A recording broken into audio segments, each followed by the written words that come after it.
کوژرانی 27 چەکداری حەشدی شعبی لە سەردەستی داعش لە چەند شەوی ڕابردوودا لە ڕۆژاوای کەرکووک و هەوڵەکانی ئەو ڕێکخراوە بۆ گواستنەوەی چالاکیەکانیان بۆ نزیک شاری کەرکووک مەترسی لای پێکاتەکانی ئەو شارە دروست کردووە. ڕووداوەکانی ئەم دواییەی باشووری ڕۆژئاوای کەرکووک ئەوە دەرەخات کە هەڕەشەکانی داعش بەردەوامە. جارێ ئەو ناوچەیە بە تەواوەتی لەلایەن سوپا و هێزە ئەمنیەکانی ترەوە لە داعش پاک نەکراونەتەوە.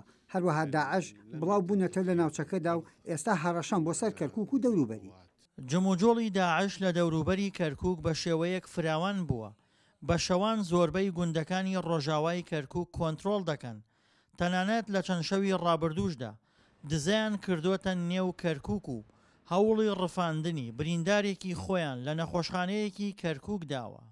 لە عینی کاتە شاری کەرکووک بۆنێ ئەم وەزعانەوە دروست بووە و ئیهمالکردنی ئەم شارە وای کردو ئەوان زیاتر زنوبوونەوە نێزیک بوونەوە هاتنتە سەر یەکێکیان بریندارە و گیراوە لە شەڕەکە هاتنتە سەر مستەشفای ئازادی بە چەک شەڕێکی زۆر بووە ڕێگان پێ نەدراوە ئەینا بیستیانە ئەویش ببنەوە معنایەوەیە لە کەرکووکیشا هەن لە شوێنەکان تریش دروست بوونەتەوە.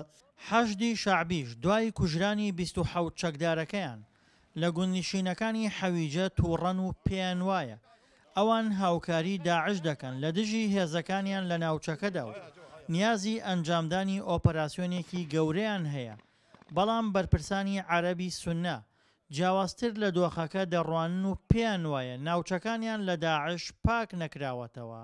بقاء مناطق جنوب غرب كركوك بدون تطهير. هێندێ ناوچەی باشووری ڕۆژاوای کەرکووک پاک نەکراونەتەوە و مەترسی جدیان لەسەر کەرکووک و ناوچەکانی تری عێراقەیە. داواکارین لە فەرماندەی گشتی هێزە چەکدارەکان و هێزەکانی حەشدی شعبی و هێزە ئەمنیەکان ناوچەکە لەم حسابانە پاک بکەنەوە بۆ ئەوەی ناوچەکە سەقامگیر بێت، چونکە ئەمە کاریگەری دەبێت لە سەرگەڕانەوەی ژیان بۆ ئەو ناوچانە و کاریگەری هەیە لەسەر دۆخی ئەمنی هەمووی کەرکووک.